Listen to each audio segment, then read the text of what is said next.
اعوذ باللہ من الشیطان الرجیم بسم اللہ الرحمن الرحیم السلام علیکم ورحمۃ اللہ وبرکاتہ۔ خوش آمدید کہتے ہیں آپ کو اس یوٹیوب چینل پر کہ جہاں آپ کو انشاءاللہ ایسی آڈیوز ملیں گی کہ جو آپ کے دلوں کو چھو جائیں گی۔ ہم دعا گو ہیں کہ خداوند متعال آپ کی زندگی میں خوشیاں اور کامیابیاں دیں اور آپ کا ہر دن نئے علم اور بصیرت سے بھرپور ہو۔ ہماری کوشش رہے گی کہ ہم آپ کو نہ صرف بہترین کتابیں بلکہ مفید اور تعلیمی مواد بھی فراہم کریں تاکہ آپ کی زندگی میں روشنی کی کرن بن سکے۔ آئیے ہمارے ساتھ اس نئے سفر کا آغاز کریں اور دعا گو ہیں کہ اللہ تعالی ہم سب کی رہنمائی کرے۔ امید کرتی ہوں کہ آپ تمام خیریت و عافیت سے ہوں گے۔ جس کتاب کا ہم نے مطالعہ شروع کیا ہوا تھا اس کتاب کا نام ہے ذکر و فکر، جو کہ علامہ ذیشان حیدر جوادی کی لکھی ہوئی ہے، اور اس کے باب احکام میں ہم لوگ آگے کنٹینیو کریں گے عظمت نماز سے۔ نماز کی عظمت کے لیے پروردگار عالم کا یہ ارشاد ہی کافی ہے کہ اقیموا الصلاۃ ولا تکونوا من المشرکین، دیکھو نماز قائم کرو اور خبردار مشرکین میں سے نہ ہو جانا۔ گویا مالک کی نگاہ میں نماز علامت اسلام و ایمان ہے، اور نماز سے انحراف کرنے والا حقیقت کے اعتبار سے مشرکین میں شامل ہو جاتا ہے، اگرچہ بظاہر اس کا شمار مسلمانوں میں ہی ہوتا ہے۔ اس کے احکام مسلمانوں ہی کے احکام ہیں، اس کے علاوہ نماز میں حسب ذیل خصوصیات اور بھی پائی جاتی ہیں۔ پہلا، نماز تمثیل عمل معصوم ہے۔ نماز کے بارے میں سرکار دو عالم صلی اللہ علیہ وآلہ وسلم کا ارشاد گرامی ہے، ویسے نماز پڑھو جیسے مجھے نماز پڑھتے دیکھتے ہو۔ گویا کہ نمازی نماز کی حالت میں وہی انداز اختیار کر لیتا ہے جو سرکار دو عالم صلی اللہ علیہ وآلہ وسلم کا انداز ہے، اور مالک کی بارگاہ میں اس طرح حاضری دیتا ہے جس طرح سرکار دو عالم صلی اللہ علیہ وآلہ وسلم حاضری دیا کرتے تھے۔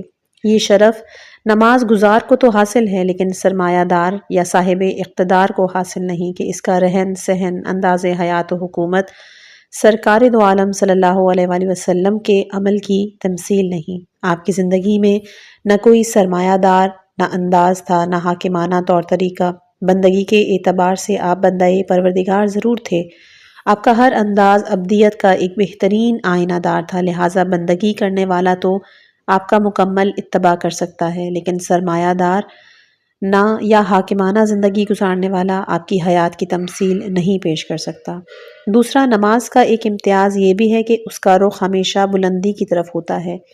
نمازی ابتدا ہی سے قربت خدا کی نیت کرتا ہے اور گویا اپنے ہر عمل سے بارگاہ قدس کی طرف پرواز کر رہا ہے، بلندی کے مدارج طے کرتا جاتا ہے۔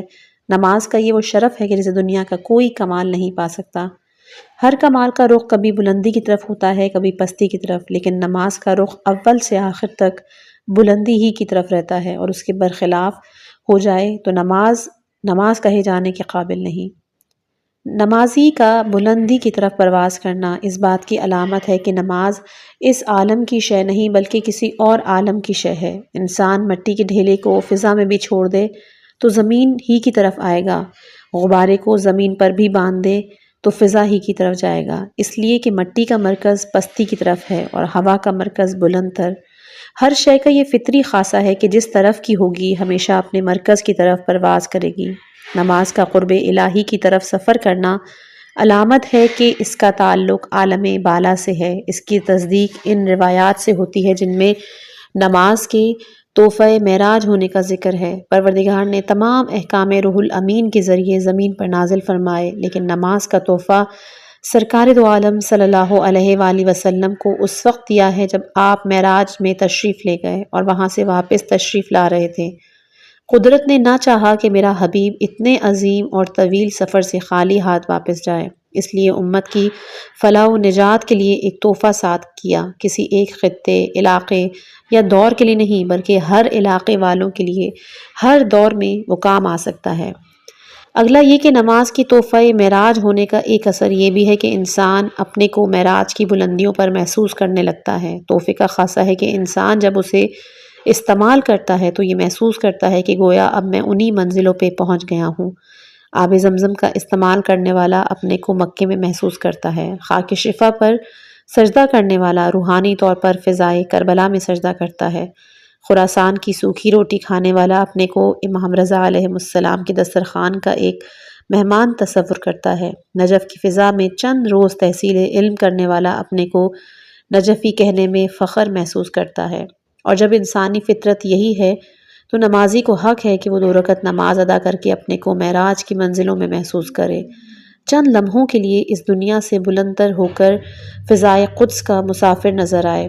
روایات میں نماز کے معراج مومن ہونے کا ایک فلسفہ یہ بھی ہے کہ نماز تحفہ معراج ہے، اور تحفہ صاحب تحفے کو اپنی فضاؤں سے آشنا بنا دیا کرتا ہے اور اسے ایک عالم سے دوسرے عالم۔ نماز مادی دنیا کے لیے ایک تھرمامیٹر کا کام کرتی ہے۔ تھرمامیٹر وہ آلہ ہے کہ جس سے انسانی جسم کی حرارت کا اندازہ کر لیا جاتا ہے۔ یہ معلوم ہو جاتا ہے کہ حرارت گھٹ کر نقطۂ انجماد کی طرف یا بڑھ کر نقطۂ ہلاکت کی طرف تو نہیں جا رہی۔ نماز ایمانی حرارت کے لیے ایک تھرمامیٹر کا کام کرتی ہے۔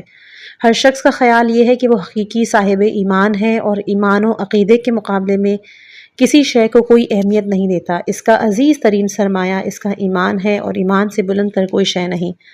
لیکن جب مقام امتحان میں آتا ہے تو بہت سے حقائق بے نقاب ہو جاتے ہیں اور ایمان کی کل حقیقت معلوم ہو جاتی ہے۔ انسانی زندگی میں امتحان کے 3 اہم مواقع ہیں کہ جب ایمان خطرے میں پڑتا ہے اور دنیا کی گرمی ایمان کی حرارت پر غالب آ جاتی ہے اور ایمان کی گرمی کو کم کر دیتی ہے۔ ایک موقع ہے راحت کا کہ جہاں انسان آرام پسندی اس ایمان کے تقاضوں سے اس کو غافل کر دیتی ہے۔ انسان راحت و آرام کے آگے ایمان و عقیدے کو بھی نظر انداز کر دیتا ہے۔ دوسرا موقع ہے شہوت و خواہش کا، جہاں انسان اس قدر اندھا ہو جاتا ہے کہ نہ عقیدہ یاد رہتا ہے نہ ایمان۔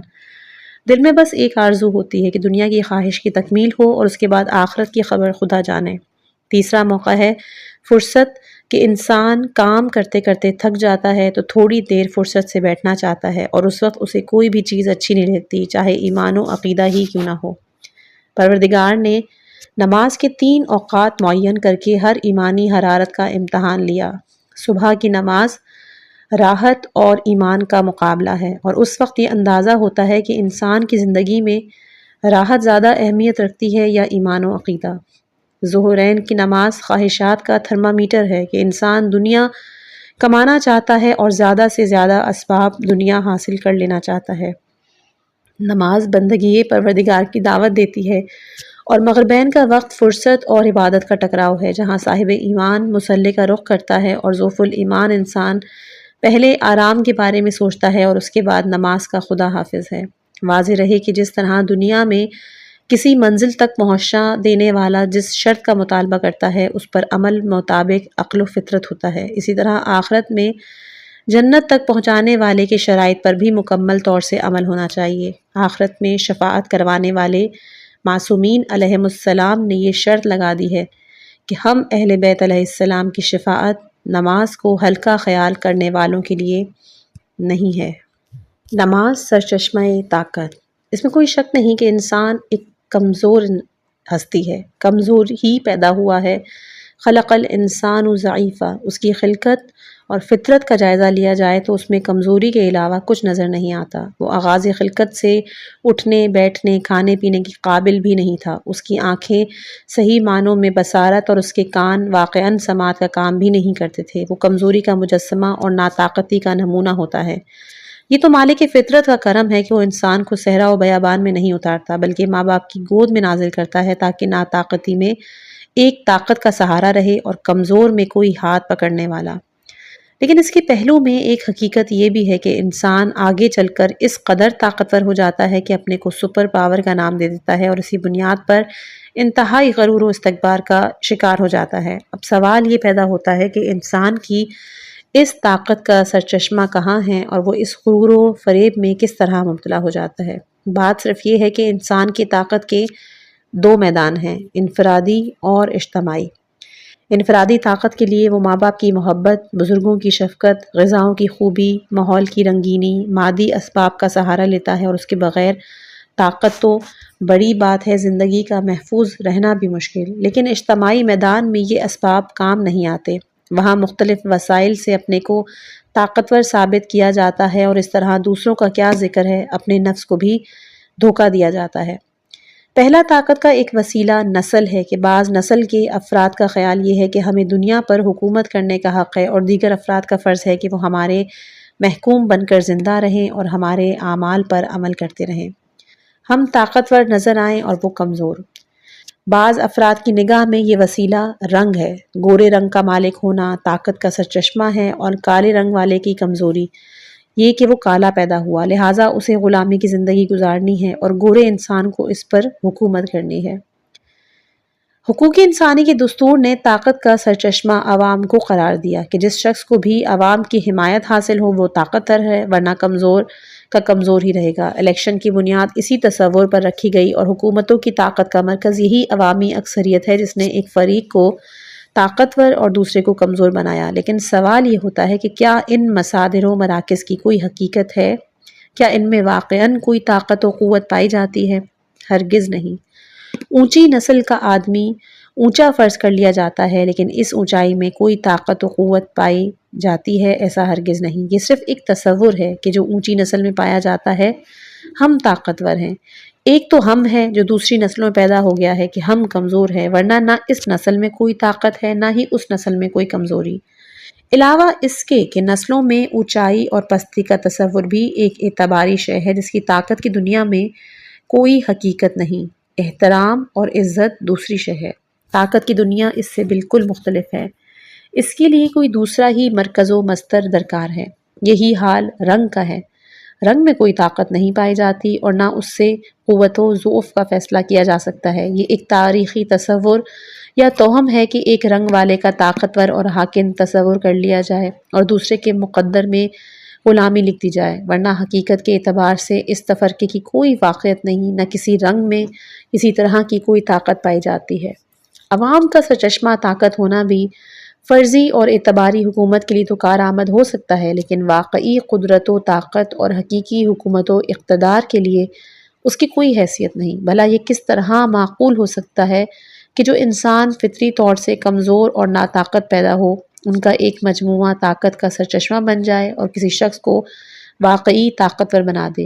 یہی وجہ ہے کہ عوام کی اکثریت انسان کو صدر جمہوریہ، سلطان، بادشاہ، وزیر اعظم تو بنا سکتی ہے، لیکن اس کی کھانسی، بخار، بلڈ پریشر، کینسر کا علاج نہیں کر سکتی، نہ اس کی کمزوری کو طاقت میں تبدیل کر سکتی ہے۔ وہ اگر کمزور ہے تو کمزور رہے گا اور گھر سے نکلتے ہوئے خوف کا احساس کرے گا۔ اسے فوجوں کی سلامی، طاقتور اور لشکروں کی موجودگی نڈر نہیں بنا سکتی، بلکہ بعض اوقات تو عہدے انسان کو اور بھی کمزور بنا دیتے ہیں۔ اس کے دل و دماغ میں دہشت کا مزید گزر ہو جاتا ہے اور انسان پرچھائیوں سے بھی ڈرنے لگتا ہے، جس سے یہ بات واضح ہے کہ انسانی طاقت کا سرچشمہ مخلوقات میں کوئی شے نہیں۔ اس کی طاقت کا سرچشمہ وہی صاحب قوت و قدرت مالک ہے جس نے اسے کمزور پیدا کر کے اس کی فطرت میں اپنا عرفان رکھ دیا تاکہ جب بھی کمزوری سے وحشت کا احساس پیدا ہو فوراً اس کی طرف توجہ کر کے اپنی کمزوری کا علاج کر لے اور ایک نئی طاقت حاصل کر لے۔ نماز اس سے ارتباط کا ایک بہترین وسیلہ ہے۔ جہاں کمزور انسان صبح کو گھر سے باہر نکلنے سے پہلے مالک سے استمداد کرتا ہے، دوپہر کو حالات کا مقابلہ کرتے کرتے تھک جاتا ہے تو دوبارہ طاقت کی درخواست پیش کرتا ہے، اور شام کو گھر آ کر پھر گزارش کرتا ہے کہ خدایا آئندہ زندگی بھی تیری ہی رحم و کرم کی محتاج ہے، ایاک نستعین، دنیا کا اقتدار و اختیار بھی تیرے ہی کرم کا نتیجہ ہے۔ نماز اور جہاد۔ دین اسلام نے جہاں ایک طرف نماز کو مسلمان کی زندگی کے ہر شعبے کا ہدف اصلی اور نصب العین بنایا، مسلمان کو عالمی اقتدار بھی حاصل ہو جائے تو اس کا پہلا کام اقامت الصلاۃ ہے۔ مسلمان حضر میں رہے یا سفر میں، صحت کے عالم میں ہو یا مرض کے عالم میں، صلح کی منزل میں ہو یا میدان جدال و قتال میں، ہر موقع پر نماز کا یاد رکھنا، اسے زندگی کے مقصود اصلی کی حیثیت دینا اس کا فرض اولین ہے۔ مولائے کائنات علیہ السلام نے میدان صفین میں جنگ روک کر نماز قائم کر کے اس نکتے کی طرف اشارہ کیا کہ ہمارا جہاد اسی نماز کے لیے ہے۔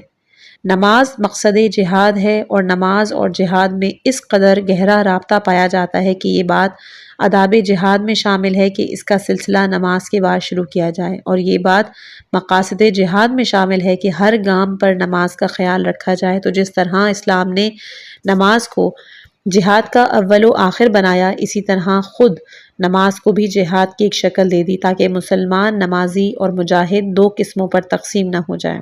بلکہ ہر مسلمان بیک وقت نمازی بھی رہے اور مجاہد بھی، اسے نماز ہی کے ذیل میں جہاد کی تربیت بھی حاصل ہوتی رہے۔ یہ غلط تصور ہے کہ جہاد طاقتور لوگوں کا کام ہے اور نماز بیکاری کا ایک بہترین مصرف ہے۔ اسلام اس تصور سے ہرگز راضی نہیں، وہ نماز کو اپنے امکان کی حدوں تک مجاہد دیکھنا چاہتا ہے، مجاہد کو ایک لمحے کے لیے بھی نماز سے الگ نہیں کرنا چاہتا۔ اس نے نماز کو مکمل طور پر جہاد کی حیثیت دے دی۔ مثال کے طور پر نماز اور جہاد کے مشترکہ مسائل و حالات یہ ہیں۔ پہلا، مراحل جہاد۔ اسلام نے اپنے جہاد کو اس طرح منظم کرتا ہے کہ پہلے اسلامی قائد کی طرف سے جہاد کا اعلان ہوتا ہے، اس کے بعد مجاہد کی صفیں تیار ہوتی ہیں، سب صف باندھ کے کھڑے ہوتے ہیں، اس کے بعد ہر ایک کو خدا کی عظمتوں کی رعائی کا احساس دلایا جاتا ہے کہ کامیابی صرف اس کی مدد پر موقوف ہے، انسانی طاقت اور اسلحے کی کوئی حیثیت نہیں۔ اس کے بعد ہر مجاہد ذکر خدا میں مصروف ہو جاتا ہے اور اپنے قائد کے ہر حکم کے سامنے سر تسلیم خم کر دیتا ہے، چاہے یہ سر دوبارہ اٹھے یا نہ اٹھے۔ اس کے بعد مجاہد اپنی ساری توانائی راہ خدا میں صرف کرنے کے بعد منزل شہادت میں قدم رکھ دیتا ہے۔ زیر شمشیر ستم میر تڑپنا کیسا، زیر شمشیر ستم میر تڑپنا کیسا، سر بھی تسلیم محبت میں ہلایا نہ گیا۔ مراحل نماز۔ نماز بعینہ اسی جہاد کی تمثیل ہے، جہاں دشمن کا لشکر بظاہر سامنے نہیں لیکن شیاطین کی ایک فوج ہے جو ہر آن حملہ کرنے کے لیے کھڑی رہتی ہے۔ اسی لیے مسجد کے مرکزی مقام کو محراب اور محل حرب و ضرب سے تعبیر کیا جاتا ہے۔ اس منزل جہاد میں کبھی انسان مکمل طور پر کامیاب ہو جاتا ہے تو انت زین العابدین کا لقب پا جاتا ہے، اور کبھی شکست خوردہ اور ناکام ہو جاتا ہے تو ویل للمصلین کا حقدار ہو جاتا ہے۔ نماز کے مسلسل مراحل جہاد یہ ہیں کہ اسلامی قائد پہلے اذان دلواتا ہے جو جہاد کی تیاری کا اعلان ہے، جس طرح کربلا میں صبح عاشور امام حسین علیہ السلام نے اپنے فرزند علی اکبر علیہ السلام کو حکم اذان دیا۔ اس کے بعد قائد اسلام خود بھی بنفس نفیس تیاری کا اعلان کرتا ہے اور اقامت کے ذریعے قیام کی دعوت دیتا ہے، جس کے بعد نمازیوں کو صفیں تیار ہو جاتی ہیں اور سب صف باندھ کے کھڑے ہو جاتے ہیں اور اپنے سربراہ کے حکم کا انتظار کرتے ہیں۔ اس کے بعد سربراہ نیت کے ساتھ اللہ اکبر کہہ کے مسلمانوں کے حوصلوں کو بلند کرتا ہے کہ دنیا کی کسی شیطانی طاقت کی کوئی حیثیت پروردگار کے سامنے نہیں، وہ ساری کائنات سے بالا تر بلکہ انسانی تصور و تفکر سے بلند تر ہے۔ مسلمان کا اعتماد اسی کی ذات اقدس پر ہونا چاہیے اور اپنی زندگی کو اسی عقیدے کے سانچے میں ڈھال دینا چاہیے۔ اس کے بعد سربراہ جہاد ان آیات کی تلاوت کرتا ہے جو نمازیوں کے عقیدے کو پختہ بناتی ہے، ایاک نعبد و ایاک نستعین، اور اس مقصد کی طرف توجہ دلاتا ہے کہ جس کی زیر اثر اسلام میں جہاد ہوتا ہے، اہدنا الصراط المستقیم۔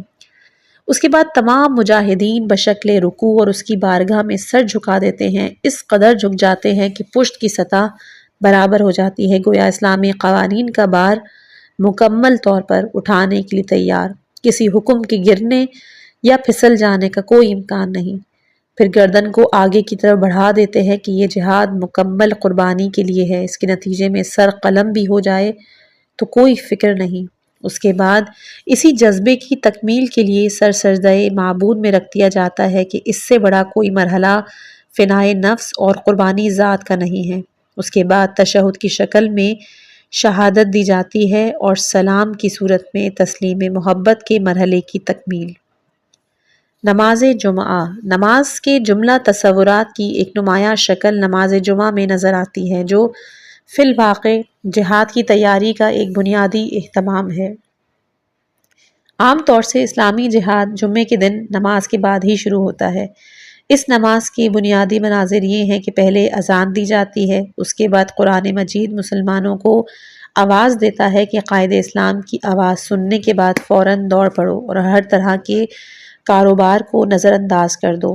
اس کے بعد جب مسلمان جمع ہو جاتے ہیں تو خطیب ان کے سامنے دو طرح کے خطبے پیش کرتا ہے، ایک کا تعلق ان کی دنیا سے ہوتا ہے اور دوسرے کا تعلق ان کی آخرت سے، یعنی ایک کے ذریعے عبادت کے مسائل حل کیے جاتے ہیں اور دوسرے کے ذریعے سیاست کے مسائل۔ خطیب کے لیے بھی قیام میں شرط ہے کہ اگر سربراہ ہی بیٹھ کر ہدایت دے گا تو قوم میں قیام اور انقلاب کا حوصلہ کہاں سے پیدا ہوگا؟ خود نماز جمعہ میں حاضری کے شرائط و آداب بھی تمام تر جہاد سے مماثلت رکھتے ہیں۔ نماز جمعہ میں شرکت انہی لوگوں پر واجب ہے جو جہاد راہ خدا میں حصہ لینے کی صلاحیت رکھتے ہوں، تاکہ نماز کے بعد جب جہاد کا اعلان کر دیا جائے تو نمازی دو حصوں میں نہ بٹ جائیں کہ مجاہدین کے حوصلے پست ہو جائیں یا شیطان ان کے دلوں میں یہ وسوسہ پیدا کر دے کہ جب یہ نہیں جا رہے ہیں تو ہم ہی تنہا کیوں جائیں۔ نماز جمعہ میں عورتوں کی شرکت واجب نہیں۔ نماز جمعہ اندھے اور زمین گیر لوگوں پر واجب نہیں۔ نماز جمعہ مسافر اور مجبور پر فرض نہیں۔ ان تمام افراد میں جہاد راہ خدا کی صلاحیت نہیں پائی جاتی، لہٰذا ان کی تربیت کی بھی ضرورت نہیں ہے۔ البتہ چونکہ نماز ہے، مکمل جہاد نہیں ہے، لہٰذا ان افراد کو منع بھی نہیں کیا گیا اور شرکت کی اجازت دے دی گئی ہے کہ ان کی تربیت دوسرے افراد کے کام آ سکے۔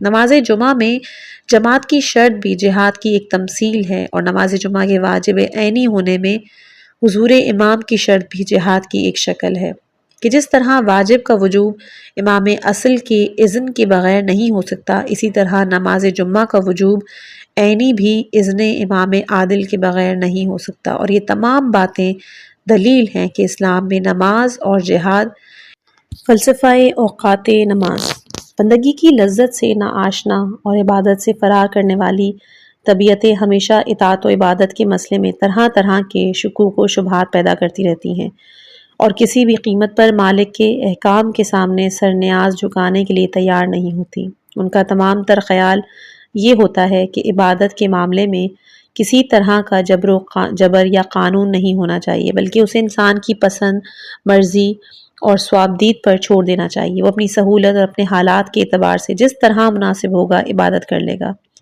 ان بیچاروں کو بندگی اور عبادت کا مفہوم بھی نہیں معلوم کہ جو اپنی عمل اپنی مرضی اور پسند سے انجام دیا جاتا ہے اسے عبادت نہیں کہا جاتا۔ اگر کہا جاتا ہے تو نفس پرستی اور عبادت شیطان کہا جاتا ہے، عبادت رحمان نہیں کہا جاتا۔ عبادت کا مفہوم ہی یہ ہے کہ بندے کی مرضی کا کام نہ کرے بلکہ مالک کی رضا کا کام ہو، عمل اسی کے حکم کے مطابق ہو، ورنہ اپنی مرضی کا دخل عبادت کو مرحلہ بندگی سے باہر نکال دیتا ہے۔ عبادت کا کمال ہی اس وقت ظاہر ہوتا ہے جب نفس پر جبر ہو اور بات مزاج پر بار ہو، تاکہ انسان صرف مرضی معبود کی بنا پر عمل کو انجام دے اور اس میں کسی طرح کی نفس پرستی کا دخل نہ ہونے پائے۔ مولا کائنات نے مہمان نوازی، جہاد بالسیف اور گرمیوں کے روزوں کو اسی لیے محبوب قرار دیا کہ ان تینوں مراحل میں نفس پر جبر کرنا پڑتا ہے، صرف مرضی مولا کی بنا پر ہنسی خوشی عمل انجام دیا جاتا ہے اور پھر وہ عمل معراج بندگی بن جاتا ہے۔ مولا کائنات علیہ السلام کے اس عمل کی تائید اس واقعے سے بھی ہوتی ہے کہ جب حضرات حسنین علیہ السلام کی بیماری کے موقع پہ گھر والوں نے روزوں کی نظر کی، شفا یابی کے بعد تمام اہل خانہ نے روزے رکھے، اس عمل میں وہ بچے بھی شامل ہو گئے جو کل بیماری سے اٹھے ہیں۔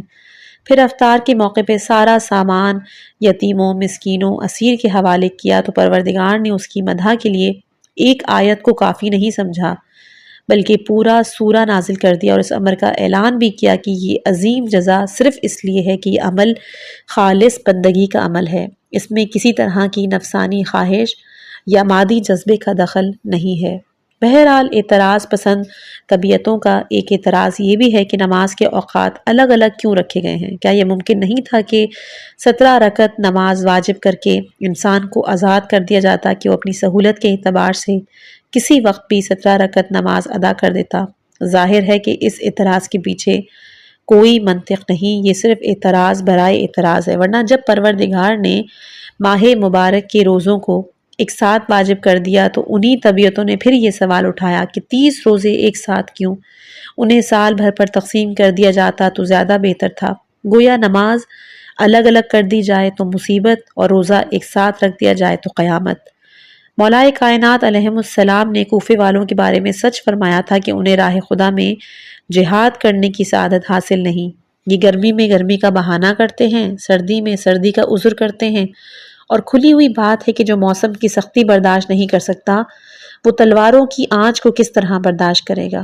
مذکورہ بالا اعتراض کے بارے میں سنجیدہ فکر یہ ہے کہ عبادت کے جملے اصول انسان کو خود پرستی سے نکال کر خدا پرستی تک لے جانے کے ذرائع ہیں، لہٰذا ان میں ایک طرح کی مشق بندگی ہی ہے کہ انسان کے عمل پر حالات یا ماحول کا اثر نہ پڑنے پائے، اور ایک طرح کا امتحان ابدیت بھی ہے کہ انسان خود اپنے نفس کا محاسبہ کرے کہ اس کا عمل بندگی کی بنیاد پر ہے یا نفس پرستی کی بنیاد پر۔ مولائے کائنات علیہ السلام نے اسی نقطے کی طرف اشارہ کیا تھا کہ اپنے نفس کا خود حساب کرو قبل اس کے کہ تمہارا حساب کیا جائے۔ نماز کے اوقات انسانی زندگی میں ایک تھرمامیٹر کی حیثیت رکھتے ہیں کہ جس طرح مریض کا مزاج دریافت کرنے کے لیے صبح و شام تھرمامیٹر لگا کر درجہ حرارت کا اندازہ کیا جاتا ہے، اسی طرح اسلام نماز کا تھرمامیٹر لگا کر حرارت ایمانی کا اندازہ کرنا چاہتا ہے۔ صبح کی نماز اس لیے واجب کی گئی تاکہ انسان کو یہ اندازہ ہو جائے کہ اس کی حرارت ایمانی پر خواہش آرام کا اثر ہوتا ہے یا نہیں، جبکہ ایک طرف نسیم صبح کے جھونکے رات کے جاگے ہوئے انسان کو سلانا چاہتے ہیں اور دوسری طرف حیا علی الصلاۃ کی آواز بستر سے اٹھانا چاہتی ہے۔ ظہرین کی نماز حرارت ایمانی کے محنت پر غلبے کا امتحان کہ انسان اپنے کاروبار زندگی میں مصروف اور اچانک حیا علی الفلاح کی آواز گونجنے لگے اور اب اسے یہ سوچنا پڑا کہ زندگی کی کامیابی دفتر، کالج، کاروبار اور معاملات زندگی میں ہے یا نماز اور بندگی پروردگار میں۔ مغربین کی نماز میں راحت پسندی کا امتحان ہے کہ جب دن بھر کا تھکا ماندہ انسان ذرا آرام کرنا چاہتا ہے تو مؤذن آواز دیتا ہے حی علی خیر العمل۔ آرام بے عمل ہے اور نماز بہترین عمل۔ مرد عاقل کا فرض ہے کہ بے عملی کے مقابلے میں خیر عمل کے راستے کو اختیار کرے اور اپنے جذبہ ایمانی پر راحت پسندی کو غالب نہ آنے دے۔ ایمان سراپا عمل، حرکت اور جہاد ہے۔ راحت پسندی ان تمام حقائق کی مکمل دشمن ہے۔ راحت پسندی مزاج میں داخل ہو گئی تو انسان کسی محاذ زندگی کا مجاہد نہیں بن سکتا۔ جہاد سعی، کوشش، زحمت، مشقت اور عمل پہم کا نام ہے۔ جہاد میں راحت ابدی تو ہے لیکن راحت پسندی نہیں ہے۔ نماز شب کا تعین بھی انسانی زندگی کا عظیم ترین امتحان ہے، جہاں نیند کا مقابلہ بھی ہوتا ہے، آرام کا بھی اور اس سے بالا تر جنسی جذبات کا بھی، اور شاید یہی وجہ ہے کہ پروردگار نے بندے کی کمزوری پر رحم کھا کر اس نماز کو مستحب بنا دیا تاکہ اس سے محبت پروردگار کا امتحان لیا جائے، بندگی اور ایمان کا امتحان نہ لیا جائے، ورنہ جن کے نفس کی طاقت پر اعتبار تھا ان پر یہ نماز بھی واجب کر دی اور انہوں نے 9 ازدواج کے حلقے میں رہ کر ایک رات بھی نماز شب قضا نہیں کی اور اپنے عمل کو قیامت تک کے لیے نمونہ بندگی بنا دیا۔ نماز کی طرح اور دیگر تھرمامیٹر بھی ہیں جن سے بندگی کا امتحان کیا جا سکتا ہے، مثلا ذکر جہنم خوف خدا کا تھرمامیٹر ہے کہ جہنم کے تصور سے انسان لرز جائے اور اس کے چہرے کا رنگ بدل جائے تو اس میں خوف خدا ہے، اور وہ جہنم کا مذاق اڑائے تو اس کے معنی یہ ہے کہ خوف خدا سے بالکل بری و بیگانہ ہے۔ موعظے کا اثر نہ کرنا غذا کا تھرمامیٹر ہے کہ امام حسین علیہ السلام نے فوج یزید سے فرمایا تھا کہ تم پر میری نصیحتوں کا اثر اس لیے نہیں ہو رہا کہ تمہارے پیٹ مال حرام سے بھرے ہوئے ہیں۔ گویا انسان کی زندگی پر مواعظ اور نصیحتوں کا اثر نہ ہو تو اسے اپنی غذا کا جائزہ لینا چاہیے کہ یہ غذا حرام تو نہیں ہے، ورنہ حرام غذا نہ ہوتی تو موعظے کا اثر ضرور ہوتا۔ یہ اور بات ہے کہ کبھی کبھی انسان جہالت کی بنا پر حلال و حرام کا فیصلہ بھی نہیں کر پاتا اور حرام گوشت، رشوت، سود کو بھی رزق حلال میں شمار کر لیتا ہے۔ مسجد توریت میں ارشاد پروردگار ہے کہ زمین پر میرے گھر کا نام مسجد ہے۔ خوش نصیب ہے وہ شخص جو اپنے گھر میں طہارت کر کے میرے گھر میں حاضری دے۔ یاد رکھو کہ جس کی زیارت کی جائے اس پر زیارت کرنے والے کا ایک حق ہوتا ہے، تو میری طرف سے رات کے اندھیرے میں مسجد کی طرف آنے والے کو روز قیامت کے نور کی بشارت دے دو۔ امیر المومنین علیہ السلام نے اپنے گھر کے اندر ایک اوسط درجے کی جگہ نماز کے لیے مخصوص کر دی تھی اور اس کی حیثیت مسجد کی تھی۔ ابو ذر نے دریافت کیا کہ یا رسول اللہ صلی اللہ علیہ وآلہ وسلم، آبادی مسجد کا کیا مطلب ہے؟ فرمایا اس میں آواز بلند نہ ہو، محمل گفتگو نہ کی جائے، خرید و فروخت نہ ہو، لغویات کو ترک کر دیا جائے۔ ایسا نہ کیا جائے گا تو روز قیامت اپنے ہی نفس کی ملامت کرنا پڑے گی۔ نماز جماعت کے لیے مسجد کی طرف جانے میں ہر قدم پر 70,000 نیکیوں کا ثواب ملتا ہے، 70,000 درجات بلند ہوتے ہیں، بلکہ اس راہ میں اگر مر گیا تو پروردگار 70,000 سے تنہائی ہوتے ہیں اور قیامت تک استغفار کرتے رہتے ہیں۔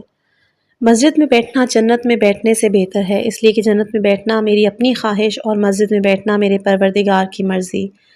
جو لوگ مسجد کی اذان کی آواز سنتے ہیں ان کی نماز مسجد سے باہر نماز نہیں ہے، جب تک کوئی معقول عذر یا بیماری نہ ہو۔ قرآن میں سورہ توبہ آیت نمبر 17-18 میں بیان ہوا ہے کہ یہ کام مشرکین کا نہیں ہے کہ وہ مساجد خدا کو آباد کریں، جبکہ وہ خود اپنے نفس کے کفر کی گواہ ہیں۔ ان کے اعمال برباد ہیں اور وہ جہنم میں ہمیشہ رہنے والے ہیں۔ اللہ کی مسجدوں کو صرف وہ لوگ آباد کرتے ہیں جن کا ایمان اللہ اور روز آخرت پر ہے اور جنہوں نے نماز قائم کی، زکوٰۃ ادا کی اور سوائے خدا کے کسی سے نہیں ڈرتے۔ یہی وہ لوگ ہیں جو عنقریب ہدایت یافتہ لوگوں میں شمار کیے جائیں گے۔ جب عام مساجد خانہ خدا ہیں تو وہ گھر کہ جس کو خدا نے اپنے گھر کے عنوان سے تعمیر کرایا ہے، اس کا کیا مرتبہ ہوگا کہ جب عام مساجد میں داخلے کا ادب یہ ہے کہ انسان طہارت کر کے داخل ہو تو خانہ خدا کا قانون کیا ہوگا اور اس خاتون کی منزلت طہارت کیا ہوگی جسے دیوار میں دروازہ بنا کر اندر طرف کر لیا جائے۔ جب نماز جماعت میں شرکت کرنے والا 70,000 نیکیوں کا مالک 70,000 درجات اس کو ملتے ہیں تو اس امام جماعت کا کیا مرتبہ ہوگا جو امام وقت ہو اور جس کے پیچھے نماز پڑھنا ضروری ہو بلکہ اس سے الگ ہو کر نماز کی کوئی قیمت نہ ہو۔ جب مسجد میں بیٹھنا رضائے رب کا تقاضا ہے تو اس سے زیادہ مسجد کا رشتہ کس کا ہوگا جس نے بستر پیغمبر صلی اللہ علیہ وآلہ وسلم پر سو کر رضائے الہی کا سودا کیا۔ جب اہل دنیا اپنے گھر میں ہر کام کے لیے ایک جگہ معین کر لیتے ہیں، دوسری جگہ کو اس کام کے لیے استعمال نہیں کرتے تو جس گھر کو عبادت کے لیے بنایا گیا ہے اسے چھوڑ کر گھر میں نماز پڑھنا ادب دنیا کے بھی خلاف ہے اور ایسا انسان مہذب نہیں کہا جا سکتا۔ آبادی مساجد کے لیے ایمان باللہ ضروری ہے تاکہ خانہ خدا کی عظمت کو پہچانے، ایمان آخرت ضروری ہے تاکہ دنیاوی فائدے کی فکر میں نہ رہے، آخرت کے فائدے کو دنیا کے نقصان کی تلافی قرار دے۔ نماز قائم کرنا ضروری ہے تاکہ نماز خانہ خدا کو آباد کرے، زکوٰۃ ادا کرتا ہوتا کہ اس میں راہ میں پیسہ خرچ کر سکے، خدا کے علاوہ کسی سے نہ ڈرتا ہوتا کہ طعن و طنز اور مادی نقصانات کی پرواہ نہ کرے اور خانہ خدا کو آباد رکھے۔ روزہ یا ایھا الذین آمنوا کتب علیکم الصیام کما کتب علی الذین من قبلکم لعلکم تتقون۔ روزہ اسلام کا دوسرا فریضہ ہے کہ جو نماز کے مقابلے میں بہرحال بامشقت عمل تھا، اسی لیے پروردگار نے اس احساس مشقت کو ختم کرنے کے لیے اور انسان کو نفسیاتی اعتبار سے اس فریضے کے لیے آمادہ کرنے کے واسطے 4 اسلوب اختیار فرمائے۔ انسانوں کے بجائے صاحب ایمان کو مخاطب بنایا تاکہ مخاطب کو یہ احساس ہو کہ پروردگار نے مجھے عام انسانوں سے ممتاز بنا کر صاحب ایمان کا درجہ دیا ہے تو میرا کردار بھی عام انسانوں سے بلند تر ہونا چاہیے۔ مجھے وہ تمام زحمتیں برداشت کرنا چاہیے جنہیں عام انسان باعتبار انسانیت برداشت نہیں کر سکتے، جن کے رتبے ہیں سوا ان کو سوا مشکل ہے۔ کتبہ مجہول کا صیغہ استعمال کیا گیا ہے، حالانکہ لکھنے والا اور فریضہ قرار دینے والا پروردگار ہی ہے، اس لیے کہ اس کی رحمت اس بات کو گوارا نہیں کر رہی کہ وہ مشقت آمیز عمل کو براہ راست اپنی طرف منسوب کرے۔ نادان انسان اس کی رحمت کو بھی شک کی نگاہ سے دیکھنے لگے، ورنہ جہاں جہاں رحمت کا تذکرہ ہوا ہے وہاں اس نے بات کو براہ راست اپنی طرف منسوب کیا اور کتابت ہی کے لہجے میں تذکرہ کیا۔ ایک مقام پر اعلان ہوتا ہے کہ میری رحمت ہر شے کو اپنی احاطے میں لیے ہوئے ہے، اسے میں ان لوگوں کے حق میں لکھ دوں گا جو تقوی اختیار کرنے والے ہیں۔ دوسرے مقام پر اعلان ہوتا ہے کہ تمہارے پروردگار نے اپنے اوپر رحمت کو لکھ لیا ہے۔ رحمت اور زحمت کے ان لہجوں کا فرق قرآن میں دوسرے مقامات پر بھی دیکھا جا سکتا ہے۔ چنانچہ جب صاحب ایمان کی جنت میں سیراب کرنے کا ذکر کیا گیا تو صاحب لفظوں میں کہا گیا کہ پروردگار انہیں پاکیزہ شراب سے سیراب کرے گا، اور جب اہل جہنم کے سیراب کرنے کی بات آئی تو کہا گیا کہ انہیں کھولتے ہوئے پانی سے سیراب کیا جائے گا۔ بظاہر اس اختلاف کا منشا یہ ہے کہ پروردگار اپنے بندوں کی کمزور ذہنیت سے باخبر ہے۔ وہ نہیں چاہتا کہ انسان اس کے بارے میں کسی طرح کا سوء ظن پیدا کرے یا اس کی طرف سے کسی مایوسی کا شکار ہو، اس لیے وہ بار بار رحمت و برکت کو اپنی طرف منسوب کرتا ہے، زحمت و مشقت کو بشکل مجہول بیان کرتا ہے، جس کی متعدد مثالیں قرآن مجید میں دیکھی جا سکتی ہیں۔ سابق امتوں کا حوالہ دیا گیا تاکہ انسان ذہنی طور پر مطمئن رہے کہ اس کے لیے کوئی خاص مصیبت نہیں، بلکہ سابق امتیں اس سے بہتر بندگی کا مظاہرہ کر چکی ہیں، جبکہ روزے کا قانون اس امت سے زیادہ مشکل تر تھا اور بعض حالات میں تو بات کرنا بھی ممنوع تھا، جیسا کہ جناب مریم نے قوم سے کہا تھا کہ میں نے روزے کی نظر کر لی ہے، لہٰذا میں بات نہیں کر سکتی۔ خود شریعت اسلام میں ابتدائی طور پر روزے کا یہ قانون تھا کہ اگر انسان افطار کے بعد سو گیا تو روزے کا سلسلہ شروع ہو جاتا تھا، چاہے ابھی سحر کا وقت نہ آیا ہو۔ چنانچہ جنگ خندق کے موقع پر جب دن میں خندق کھودنے کا کام انجام پا رہا تھا، ایک مرد مسلمان رات کو تھک کر جلدی سو گیا اور اب جو اٹھا تو کھانا پینا ممنوع۔ نتیجہ یہ ہوا کہ اسی عالم میں صبح کی حسب قاعدہ خندق کی کھدائی میں مصروف ہو گیا۔ گرمی کا زمانہ، پیاس کی شدت حالات کی تاب نہ لا کر بے ہوش ہو گیا تو آیہ کریمہ نازل ہوئی، اس وقت تک کھا سکتے ہو کہ جب تک فجر کے آثار نمودار نہ ہو جائیں۔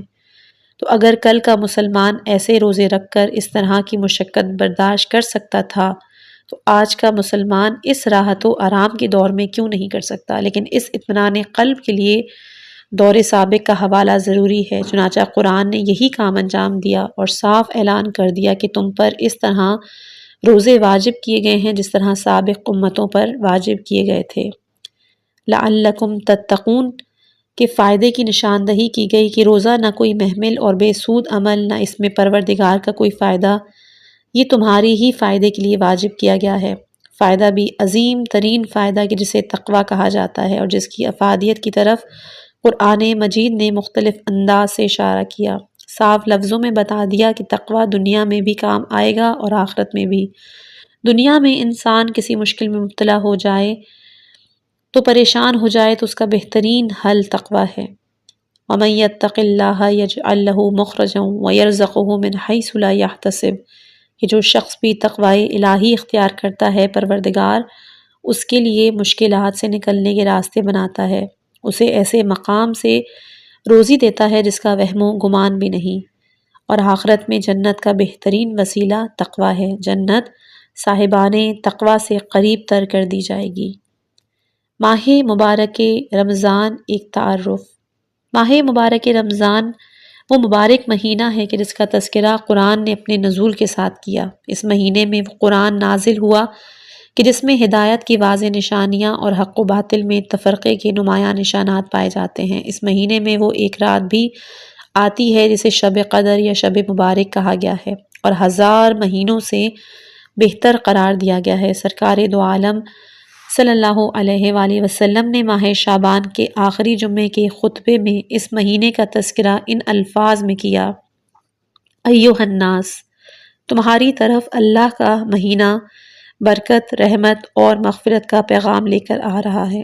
یہ وہ مہینہ ہے جو اللہ کے نزدیک تمام مہینوں سے بہتر، اس کے تمام دنوں سے بہتر، اس کی راتیں تمام راتوں سے بہتر، اس کی ہر ساعت تمام ساعتوں سے بہتر، اور تمہیں اس مہینے میں خدا کی مہمانی میں مدعو کیا گیا ہے، تمہیں اس کرامت سے نوازا گیا ہے۔ اس مہینے میں تمہاری ہر سانس تسبیح ہے، تمہاری ہر نیند عبادت ہے، تمہارا ہر عمل مقبول ہے، تمہاری ہر دعا مستجاب۔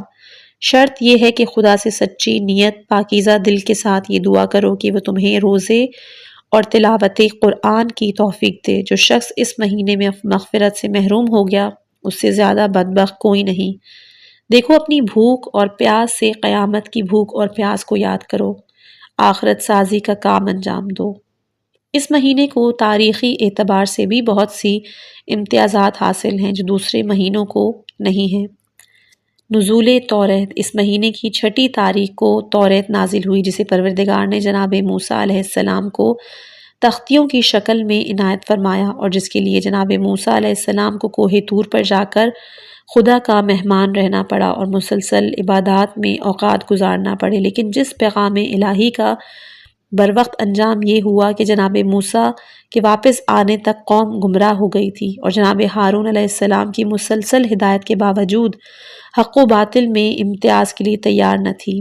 ظاہر ہے کہ جو قوم کتاب آنے سے پہلے اس طرح گمراہ ہو جائے وہ کتاب سے کیا استفادہ کر سکتی ہے، اس کے احکام پر کیا عمل کر سکتی ہے۔ یہی وجہ ہے کہ قرآن نے قوم یہود کو توریت پر عمل نہ کرنے کی بنا پر حمار سے تعبیر کیا، جس پر کتابیں لاد دی جاتی ہیں لیکن اس میں اس بار کے اٹھانے کی صلاحیت نہیں۔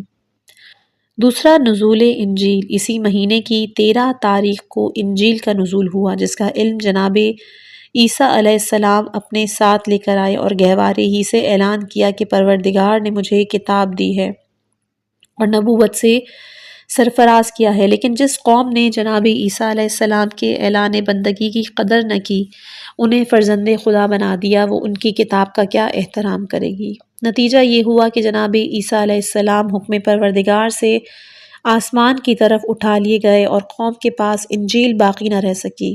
ان کے شاگردوں نے اپنے اپنے ذوق سے مختلف انجیل تیار کر کے ان کی طرف منسوب کی اور اصل انجیل صفحہ ہستی سے معدوم ہو گئی۔ تیسرا، نزول زبور، اسی مہینے کی 18 تاریخ کو زبور کا نزول ہوا جسے پروردگار نے جناب داؤد علیہ السلام کو عنایت کی اور اس میں بھی درج کر دیا کہ اس دنیا کا آخری انجام اللہ کے نیک بندوں کو ساری زمین کا وارث ضرور بنائے گا۔ زبور عمومی اعتبار سے تعلیمات اور احکام کی کتاب نہیں بلکہ اس میں زیادہ حصہ دعاؤں کا ہے جنہیں جناب داؤد علیہ السلام اپنے ایک مخصوص لہجے میں پڑھا کرتے تھے۔ ان کی آواز سن کر جانور تک جمع ہو جاتے، جسے آج تک لہن داؤدی سے تعبیر کیا جاتا ہے، لیکن اس کا دور حاضر کے گانوں سے کوئی تعلق نہیں۔ گانوں کو سن کر شریف انسان جمع نہیں ہوتے تو جانوروں کا کیا ذکر؟ یہ جناب داؤد علیہ السلام کا مخصوص لہجہ کلام الہی کی مخصوص کشش تھی کہ اس کو سننے کے لیے تمام مخلوقات جمع ہو جاتی۔ جناب داؤد علیہ السلام کی کتاب کی اسی خصوصیت کی بنا پر امام زین العابدین علیہ السلام کے صحیفہ سجادیہ کو زبور آل محمد سے تعبیر کیا جاتا ہے کہ اس کی دعاؤں کی بلاغت زبور جناب داؤد علیہ السلام سے زیادہ مؤثر نظر آتی ہے۔ نزول قرآن، اسی مہینے کی اس بابرکت رات میں جسے شب قدر سے تعبیر کیا جاتا ہے قرآن مجید کا نزول ہے۔ پروردگار نے اس کی نزول کے لیے اس رات کا انتخاب اس لیے کیا کہ یہ رات بندوں کے مقدرات طے کرنے کی رات ہے۔ قرآن ایک مقدر ساز صحیفہ بن کر نازل ہوا، لہٰذا پروردگار نے اسے ایک تقدیر ساز رات میں نازل کیا۔ قرآن مجید کا امتیاز یہ ہے کہ وہ اپنی اصل شکل میں آج تک باقی ہے اور اس میں کسی طرح کی تحریف و ترمیم نہیں ہو سکی۔ امت اسلامیہ نے اس کے الفاظ و کلمات کے تحفظ پہ بھی زور دیا ہے اور نظم و نسق کی حفاظت پر بھی، اور سب سے بالا تر یہ کہ پروردگار نے اس کی حفاظت کا وعدہ کیا، اور وہ شمع کیا بجھے جسے روشن خدا کرے۔ وفات حضرت جناب ختیجہ سلام اللہ علیہا، آسمانی کتابوں کے نزول کے علاوہ اس ماہ کا ایک امتیاز یہ بھی ہے کہ اس کی 10 تاریخ کو اس عظیم خاتون کا انتقال ہوا ہے جسے پروردگار نے اپنے پیغمبر صلی اللہ علیہ وآلہ وسلم کو غنی بنانے کا ذریعہ قرار دیا اور جسے ساری امت میں سب سے پہلے اسلام و ایمان کے اظہار کا شرف حاصل ہوا ہے۔ جناب ختیجہ ملکۃ العرب بھی تھیں اور سرکار دو عالم صلی اللہ علیہ وآلہ وسلم کی پہلی شریک حیات بھی۔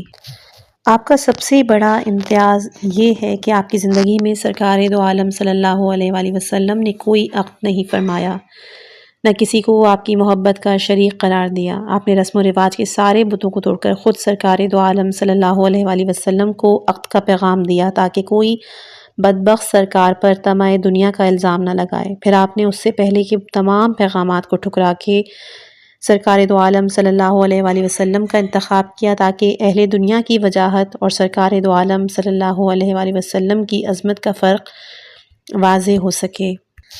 شادی کے وقت آپ کی عمر شریف 23 سے 28 سال کے درمیان تھی، جسے مسلمان مورخین نے 40 سال بنا دیا اور اس پر متعدد شادیوں کا افسانہ بھی شامل کر دیا، صرف اس لیے کہ آپ کو بیوہ اور ضعیفہ ثابت کیا جا سکے اور اس طرح آپ کے مرتبے کو ہلکا بنایا جا سکے۔ حالانکہ سرکار دو عالم صلی اللہ علیہ وآلہ وسلم کا آپ کی زندگی میں دوسرا عقد نہ کرنا اور مرنے کے بعد بھی مسلسل آپ کو یاد کرنا آپ کی عظمت کردار کے لیے کافی ہے۔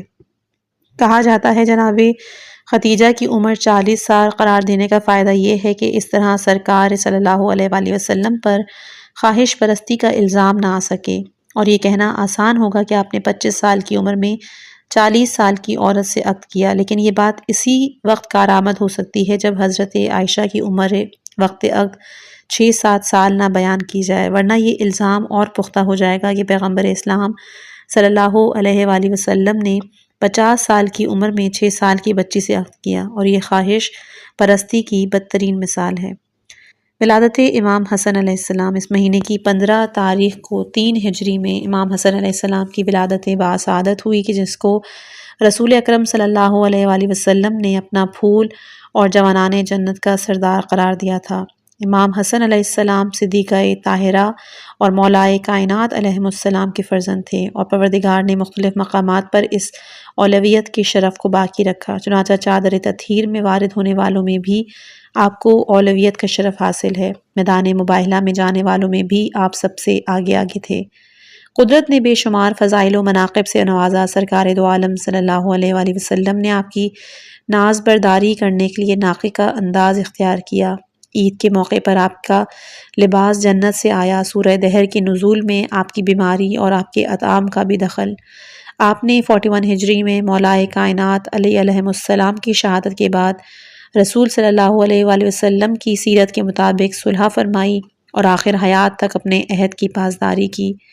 بنی امیہ کے سربراہ معاویہ نے عہد صلح کی مخالفت بھی کی اور آپ پر طرح طرح کے الزامات بھی لگائے، جن میں ایک تعدد ازدواج کا افسانہ بھی ہے، جس کی تاریخ بنی امیہ کے نمک خواروں نے 75 سے شروع کر کے 350 تک پہنچا دی۔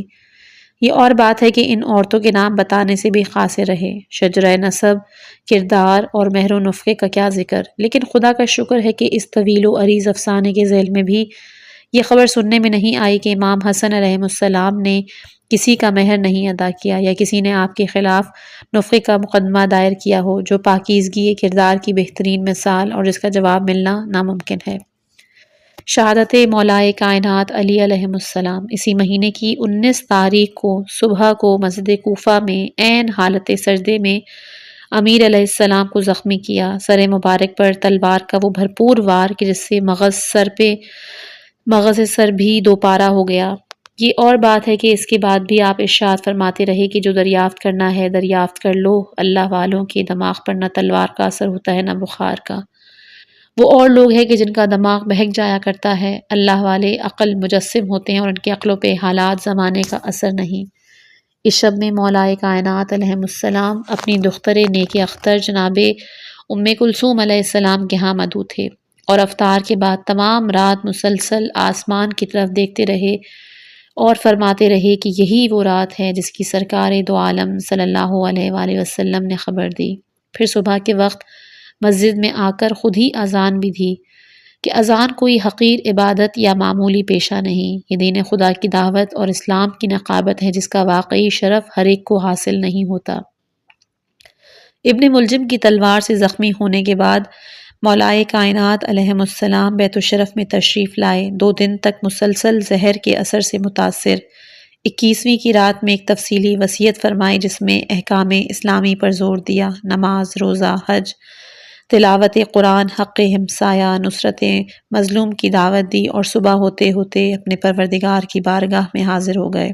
وہ رات کہ جس میں قرآن صامت ادھر سے ادھر آیا تھا، تقریباً اسی رات میں قرآن ناطق ادھر سے ادھر رخصت ہو گیا۔ کائنات میں اندھیرا چھا گیا، ظلم و ستم کا راستہ کھل گیا۔ آل محمد کے حصے میں ہر طرح کی مظلومیت ملک کا نوحہ فضا میں گونجتا رہا، ارکان ہدایت منہدم ہو گئے، نبی کا بھائی مارا گیا، ذریت رسول کے لیے مصائب کا ایک نیا سلسلہ شروع ہو گیا۔ روزہ اور اصلاح معاشرہ۔ دنیا کا کوئی باہوش انسان اور باضمیر قانون ایسا نہیں کہ جسے معاشرے کے فساد کا احساس اور اس کی اصلاح کی فکر نہ ہو۔ قوانین اور تعزیرات کی بھرمار اسی اصلاح کے لیے ہوتی ہے۔ پولیس کی جملہ قسمیں اور فوج کی متعدد ٹولیاں اسی کام کے لیے بنائی جاتی ہیں، وزارتوں کی تشکیل اسی مقصد کے لیے ہوتے ہیں، حکومتوں میں انقلاب اسی موضوع کے تحت ہوتا ہے، لیکن ان تمام امور کے باوجود ہر دور میں اسی ایک امر کا رونا رہا کہ معاشرہ ناقابل اصلاح ہے۔ اس میں کوئی شک نہیں کہ اصلاح معاشرہ آسان کام نہیں۔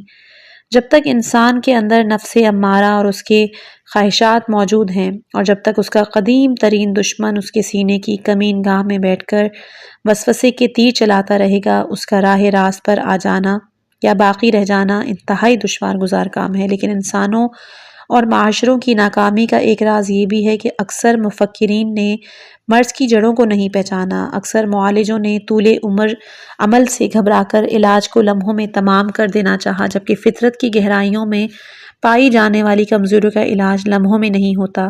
علاج کو اتنے ہی پائیدار انداز سے انجام دینا ہوتا ہے جتنا پائیدار مرض یا اس کے اسباب و عوامل ہوتے ہیں۔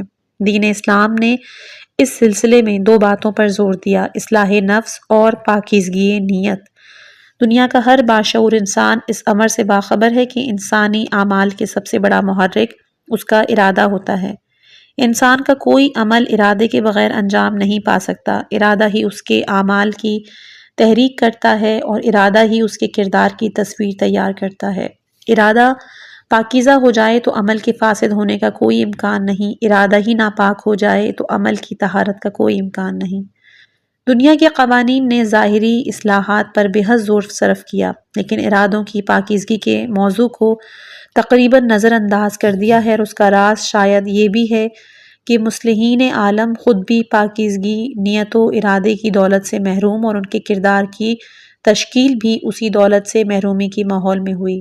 مفکر، محقق، استاد، پروفیسر نے اس درجے تک پہنچنے کا محرک شہرت، عظمت یا دولت کو قرار دیا۔ حکام و سلاطین میں حکومت کی تحصیل کا جذبہ برتری، حاکمیت، اقتدار کی بنیاد پر پیدا ہوا، اور کھلی ہوئی بات ہے کہ دونوں باتیں پاکیزگی نفس و ارادے سے بالکل اجنبی۔ جب مسلح کا نفس خود ہی پاکیزہ نہ ہوگا تو اس کے ہاتھوں منظر عام پر لایا ہوا قانون کس طرح پاکیزہ ہو جائے گا؟ دین اسلام نے قانون سازی کا کام ہر بشر سے لے کر پروردگار کے حوالے کر دیا، تاکہ اس کے ہاں نفس خواہشات کا سوال ہی نہ پیدا ہو اور قانون سازی کا کام انتہائی مقدس ماحول میں انجام پائے۔ اسلام کے قانون ساز نے سب سے زیادہ زور انسان کے ارادہ اور اس کی نیت کی پاکیزگی پر دیا، اسی لیے پہلے عقائد کے ذریعے نفس کو پاکیزہ بنایا، اس کے بعد اعمال کی منزل میں عبادت کو معاملات پر مقدم، تاکہ عقائد و عبادات کے ذریعے نفس پاکیزہ ہو جائے۔ اس کے بعد انسان دنیاوی معاملات کے مرحلے میں قدم رکھے اور معاملات دنیا اسے دنیا داری کی طرف کھینچنے نہ پائیں۔ عبادات میں ہر عمل میں قربت خدا کی نیت کو ضروری قرار دیا، تاکہ اس سے زیادہ کسی پاکیزہ نیت کا تصور بھی نہیں ہو سکتا۔ انسان کبھی بھی ارادے کو اپنے نفس میں جگہ دے، اس ارادے کی پاکیزگی قربت الہی سے زیادہ مقدس نہیں ہو سکتی۔ اور پاکیزگی ارادے کی بنا پر تشکیل پانے والی عبادت کی بھی دو قسمیں ہیں۔ بعض عبادات میں نیت و ارادے کے علاوہ عملی پہلو بھی پایا جاتا ہے، جیسے نماز، کہ اس میں نیت کے ساتھ قیام و قعود و رکوع و سجود، یا حج میں مختلف ارکان اور مناسک ہیں، یا زکوٰۃ و خمس میں مال نکال کر مستحق کے حوالے کیا جاتا ہے، یا جہاد میں میدان قتال میں زور بازو کا مظاہرہ۔ لیکن اس کے برخلاف روزہ ایک ایسی عبادت ہے جس میں عملی پہلو کوئی نہیں۔ روزے دار کو متعدد چیزوں سے پرہیز کرنا پڑتا ہے، مختلف چیزوں کو چھوڑنا پڑتا ہے۔ اگر کل تک عالم وجود میں تھیں تو روزے کی حالت میں انہیں منزل عدم تک پہنچا دیا جائے، اور اس اعتبار سے اس عبادت کا تعلق فاعل سے ہے، فعل سے نہیں۔ یہ ایک نفسانی عبادت ہے جس کا اعضاء و جوارح اور ظاہری زندگی سے کوئی تعلق نہیں۔ روزے کی حقیقت صرف ایک نیت ہے اور بس، اور اس اعتبار سے روزہ زندگی میں یہ احساس پیدا کرتا ہے کہ نیت میں ذرہ برابر فطور پیدا ہو گیا تو اس 12-14 گھنٹے کی بھوک پیاس لمحوں میں ضائع و برباد۔ اس عمل کا شمار عبادات میں نہیں ہوگا، جس کے نتیجے میں روزے دار اس قدر محتاط ہو جاتا ہے کہ شدت تشنگی و گرسنگی میں بھی یہ سوچنے کا بھی ارادہ نہیں کرتا کہ اب سے لے کر شام تک کسی وقت بھی نیت کو توڑ دے گا، روزے کا اختتام کر دے گا۔ اسے اس حقیقت کا علم ہے کہ روزہ اسی وقت سے باطل اور بیکار ہو جائے گا اور دوبارہ رائے بدل کر راہ راست پر آ جانا بھی مفید و کارگر نہیں ہوگا۔ روزے کی نیت بھی عام چیزوں کی نیت نہیں، اس میں تحریک عمل، اصلاح نفس کا کوئی پہلو نہ ہو، بلکہ یہ نیت در حقیقت قربت پروردگار کی نیت ہے۔ انسان کو اس حقیقت کا بخوبی اندازہ ہے کہ قربت پروردگار کا ذریعہ پاکیزہ نفس اور بہترین کردار ہی ہو سکتا ہے، اس کا قرب فسق و فجور اور بدعملی کے ذریعے حاصل نہیں ہو سکتا۔ اس کا نتیجہ یہ ہوتا ہے کہ وہ زندگی میں ان تمام برائیوں اور بدعملیوں سے پرہیز کرتا ہے جس کے ذریعے پروردگار سے دور ہونے کا اندیشہ پیدا ہو جائے، قرب الہی کے امکانات ختم ہو جائیں یا مجروح ہو جائیں۔ اصلاح نفس کے بارے میں بھی اسلام نے یہ اہتمام کیا ہے کہ ان تمام امور پر پابندی عائد کر دی ہے جن سے نفس کو کھل کر کام کرنے کا موقع ملتا ہے اور انسان دھیرے دھیرے اس کے قبضے میں چلا جاتا ہے۔ اس کا اندازہ ہر صاحب شعور انسان کو ہے کہ زنجیروں کا قیدی تو ایک دن آزاد ہو سکتا ہے، لیکن خواہشات کا قیدی کبھی آزاد نہیں ہو سکتا۔ وہ جس قدر آزادی کی کوشش کرے گا، مزید گرفتار ہوتا جائے گا کہ یہ خواہش آزادی بھی نفس ہی کے تقاضوں سے پیدا ہوگی اور وہ آزادی کے نام پر مزید گرفتاری کی تدبیر ہوگی۔ روزہ اصلاح نفس کے سلسلے میں ایک بہترین جہاد ہے جس میں زندگی کے تمام خواہشات کو مقید بنا دیا گیا اور خصوصیت کے ساتھ دو بنیادی خواہشات کو یکسر اسیر کر دیا، ایک خواہش خورد و نوش اور ایک خواہش جنس۔ کہ اگر انسانی تاریخ کا جائزہ لیا جائے تو اندازہ ہوتا ہے کہ دور قدیم سے لے کر یہی دو خواہشات ہیں جنہوں نے تاریخ انسانیت کے اوراق کو سیاہ بنایا ہے اور انسانی زندگی کو تباہی کے گڑھے میں دھکیل دیا ہے۔ روزے میں یہ پابندی ایک دو دن کے لیے نہیں بلکہ مکمل ایک ماہ کے لیے ہے، اور ایک دو گھنٹے کے لیے نہیں بلکہ پورے 12، 14، 16، 18 گھنٹے کے لیے، جس کے بعد ایک باشعور انسان مسئلے کی اہمیت کا اندازہ کر لیتا ہے، اپنی زندگی میں واقعاً تبدیلی پیدا کر لیتا ہے، جس کا تجربہ اس دور میں ہو چکا ہے جب نظام اسلامی رائج تھا اور اس کی قیادت سرکار دو عالم صلی اللہ علیہ وآلہ وسلم کے ہاتھوں میں تھی اور آپ مسلمانوں کی عبادت کی نگرانی فرما رہے تھے۔ چنانچہ تاریخ میں ان دو حقائق کا تذکرہ موجود ہے کہ آغاز شریعت میں روزے میں جنسی پابندی صرف روزے کے حالات کے لیے نہیں تھی بلکہ 24 گھنٹے کے لیے تھی۔ ایک مہینہ مکمل طور پر انسان کو اپنے جنسی جذبات کو قابو میں رکھنا پڑتا اور یہی حال تقریباً کھانے پینے کا تھا کہ اگر انسان افطار کے بعد سحر تک بیدار رہا تو کھانے پینے کا اختیار سحر تک ہے، ورنہ اگر درمیان میں سو گیا تو سحر سے پہلے بھی اٹھ کر کچھ کھا پی نہیں سکتا، جس کا نتیجہ یہ ہوا کہ 2 ہجری میں روزہ واجب ہوا اور 3 ہجری میں جنگ خندق کا زمانہ۔ سرکار دو عالم نے مسلمانوں کو خندق کھودنے کا حکم دے دیا اور مسلمان روزہ رکھ کر خندق کھودنے مصروف۔ ادھر سرکار کے ایک صحابی ابن جبیر دن بھر کام کر کے آ گئے اور شام کو افطار کے بعد لیٹے تو آنکھ لگ گئی اور اس کے بعد پھر صبح تک کچھ نہ کھا سکے اور حسب دستور وقت مقررہ پر خندق کی کھدائی میں مصروف ہو گئے۔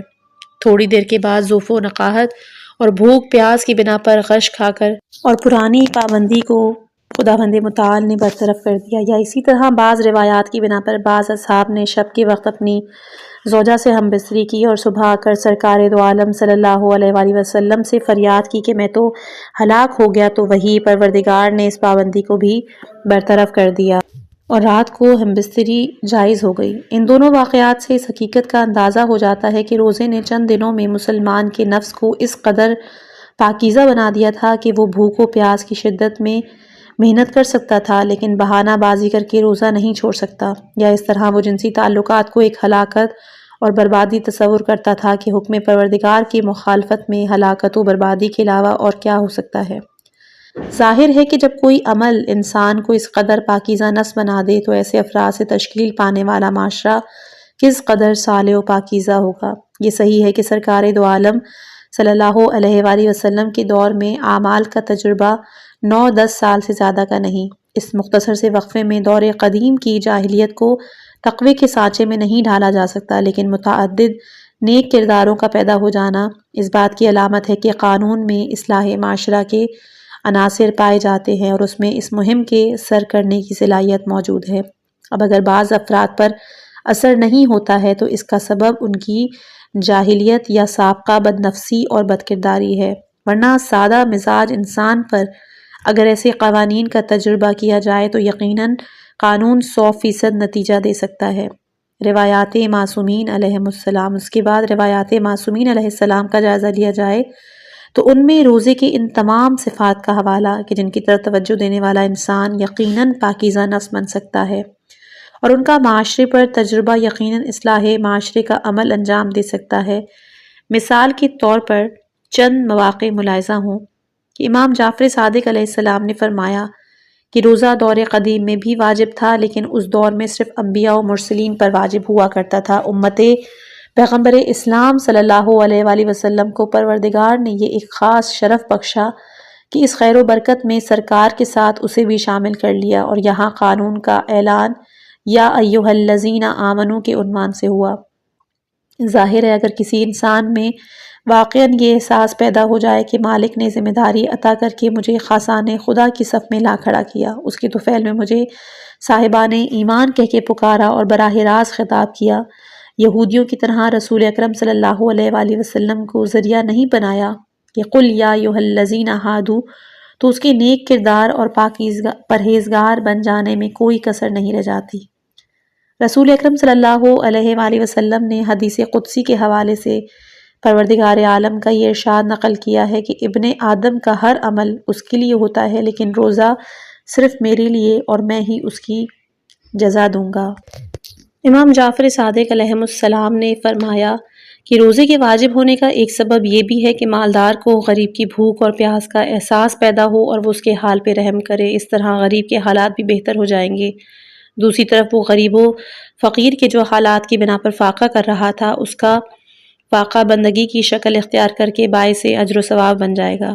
رسول اکرم صلی اللہ علیہ وآلہ وسلم نے روزے کو بدن کی زکوٰۃ سے تعبیر کیا ہے کہ کھانے پینے کے بند ہو جانے سے تھوڑی دیر انسان کی زندگی مادیات سے الگ ہو جاتی ہے۔ انسانی فطرت کا خلاصہ ہے کہ وہ جس قدر بھی مادیات سے الگ رہے گا، روحانیت کو کام کرنے کا زیادہ موقع ملے گا، نفس میں پاکیزگی کے امکانات زیادہ ہوں گے۔ اس کے علاوہ روزے کو صحت کا وسیلہ بھی قرار دیا گیا ہے کہ دن بھر کے اوقات میں معدے کو کام کرنے کا مکمل موقع مل جاتا ہے اور اس پر مزید کوئی بوجھ نہیں پڑتا۔ اگر دنیا کے معاشروں کی اصلاح میں صحت عامہ کا موضوع بھی ایک اہمیت رکھتا ہے تو روزہ بھی اس کا بہترین ذریعہ ہے۔ اس کے ذریعے بہت سے مسائل کو حل کیا جا سکتا ہے، بشرطے کہ روزہ ترک لذات کے عنوان سے ہو، تیاری لذات کے عنوان سے نہ ہو۔ مسلمان معاشرے کا سب سے بڑا عیب یہ ہے کہ مسلمان کا وقت روزے کے زمانے میں بھی زیادہ حصہ کھانے کی تیاری پر ہوتا ہے۔ عورت دوپہر کے بعد سے باورچی خانے کی نظر ہو جاتی ہے اور انواع و اقسام کے کھانوں کی تیاری شروع کر دیتی ہے۔ ایسا معلوم ہوتا ہے کہ روزہ بھوک پیاس کے ذریعے عبرت اور اصلاح نفس کی تحریک نہیں بلکہ بہترین کھانوں کی تیاری کی تحریک ہے۔ آپ دیکھیں کہ مسلمان معاشروں میں ماہ رمضان میں کھانے کا بجٹ عام زمانوں سے زیادہ، مسلمانوں کی توجہ کھانے کے انواع و اقسام پر سال بھر سے زیادہ ہوتی ہے، جس کا مطلب یہ ہے کہ روزہ ترک لذات اور ریاضت کا ذریعہ نہیں بلکہ بھوکے رہ کر کھانوں سے لذت اندوزی کا ذریعہ ہے۔ ظاہر ہے جب روح عمل اس طرح مجروح ہو جائے، سماج اس طرح کی جہالت کا شکار ہو جائے تو عمل بندگی بھی اپنا اثر کھو بیٹھتا ہے اور ایک مشق ستم کے علاوہ کچھ نہیں رہ جاتا۔ کاش مسلمانوں کا شعور دوبارہ بیدار ہو، عبادت کے مفہوم پر غور کر کے اپنے کو بندگی کا خوگر بنائیں، اسلامی تعلیمات کو اپنی خواہش پرستی کی قربان گاہ پر بھیٹ نہ چڑھائیں۔ بعض روایات نے انہی خطرات کی طرف اشارہ کرتے ہوئے بیان کیا کہ بعض روزے داروں کو ان کے روزے سے بھوک و پیاس کے علاوہ اور بعض نمازیوں کو ان کی نماز شب سے شب بیداری کے علاوہ کچھ حاصل نہیں ہوتا۔ روزہ برائیوں سے پرہیز و محرمات سے اجتناب کی ایک ریاضت ہے۔ روزہ بھوک پیاس اور محنت مشقت کا نام نہیں ہے۔ اس طرح نماز پروردگار کی بارگاہ میں حاضری کی تیاری ہے، نماز شب بیداری نہیں۔ روزے کے دل و دماغ کو غلیظ خیالات سے ویسے ہی پاک و پاکیزہ ہونا چاہیے جس طرح اس کو شکم کھانے اور پینے سے خالی و صاف۔ رسول اکرم صلی اللہ علیہ وآلہ وسلم نے ایک عورت کو اپنی خادمہ کو گالیاں دیتے ہوئے دیکھا تو اسے کھانے پر مدعو کیا۔ اس نے عرض کی کہ حضور میرا روزہ ہے۔ فرمایا گالی بکنے والے کا کون سا روزہ؟ روزہ بھوک پیاس کی مشق کے لیے واجب نہیں کیا گیا ہے، روزہ محرمات اور گناہوں سے پرہیز کا عادی بنانے کے لیے واجب کیا گیا ہے۔ ظاہر ہے کہ معاشرے میں یہ روح عمل پیدا ہو جائے تو معاشرے کی اصلاح میں کیا کسر رہ جاتی ہے، مگر افسوس کہ مسلمان معاشرے کا یہ عالم ہے کہ اکثر افراد روزے کی حالت میں اس طرح غیظ و غضب کا اظہار کرتے ہیں جیسے عقل و شعور، شرافت و انسانیت کی دنیا سے نکل کر کسی پاگل خانے میں داخل ہو گئی ہو۔ نہ زبان پر قابو، نہ دل و دماغ پر۔ کھلی ہوئی بات ہے کہ ایسے عمل کو نہ روزہ کہا جا سکتا ہے۔ روزے کی اسی ترک لذات اور تربیت نفس کی ہم مہم نے گرمی کے روزوں کو سردی کے روزوں سے زیادہ اہم بنایا، جیسے کہ امام جعفر صادق علیہ السلام نے فرمایا کہ اگر کوئی انسان شدید گرمی کے زمانے میں روزہ رکھتا ہے اور پیاس کی شدت سے بے قرار ہو جاتا ہے تو پروردگار عالم ہزار فرشتوں کو حکم دیتا ہے کہ اس کے چہرے پر ہاتھ پھیریں، اسے جنت کی بشارت دیں، یہ خبر سنائیں کہ وہ اس عالم میں جب افطار کرے گا تو پروردگار اس کے تمام گناہوں کو معاف کر دے گا۔ سردی کے روزوں کے بارے میں بھی امام جعفر صادق علیہ السلام نے اس نقطے کی طرف اشارہ کیا کہ مومن کی زندگی میں یہ بہار کا زمانہ ہوتا ہے جہاں دن میں روزے کی مشقت کم ہو جاتی ہے اور راتیں طویل ہو جاتی ہیں تو نمازوں کا موقع زیادہ مل جاتا ہے، جس کا مقصد یہ ہے کہ انسان دن کے چھوٹے ہونے کو سہولت کا ذریعہ نہ بنائے بلکہ مشقت کی کمی پر شکر خدا کرتے ہوئے رات کے طول کو نمازوں کی کثرت کا ذریعہ بنائے اور گویا پروردگار کی بارگاہ میں یہ گزارش کرے کہ اگر دن کے چھوٹے ہونے کی بنا پر زیادہ مشقت برداشت کرنے اور جہاد نفس کرنے کا موقع نہیں ملا تو میں اس کمی کو رات کی نمازوں کے ذریعے پورا کروں گا اور اپنے ذوق بندگی کو مجروح نہ ہونے دوں گا۔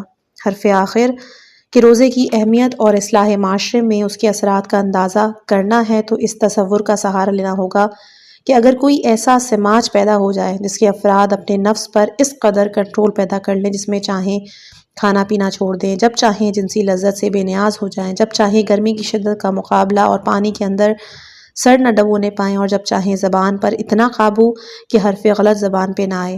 سردی کی راتوں میں بھی اگر نجاست کی کیفیت پیدا ہو جائے تو اس کیفیت کو صبح تک باقی نہ رہنے دیں بلکہ صبح کے پہلے طہارت و پاکیزگی کا اہتمام کر لیں۔ یہ سب کچھ ایک حاکم، ایک مالک کے اشارے پر ہو جس کی حاکمیت، مالکیت ہمیشہ سے ہے، ہمیشہ رہنے والی، تو ایسے سماج و معاشرے کے صالح ہو جانے میں کیا کسر رہ جاتی ہے، اس میں برائی فساد کو داخل ہونے کا کون سا راستہ مل جاتا ہے۔ افسوس یہ ہے کہ مسلمانوں نے اپنی عبادتوں کو بھی عادتوں کا درجہ دے دیا، ان کی روح کو یکسر غافل ہو گئے۔ نماز خاص اوقات میں مسجد میں حاضری کی عادت ہے، روزہ خاص اوقات میں ترک لذات کی عادت، حج ایک تجارت کا سفر اور زکوٰۃ ایک شہرت کا ذریعہ۔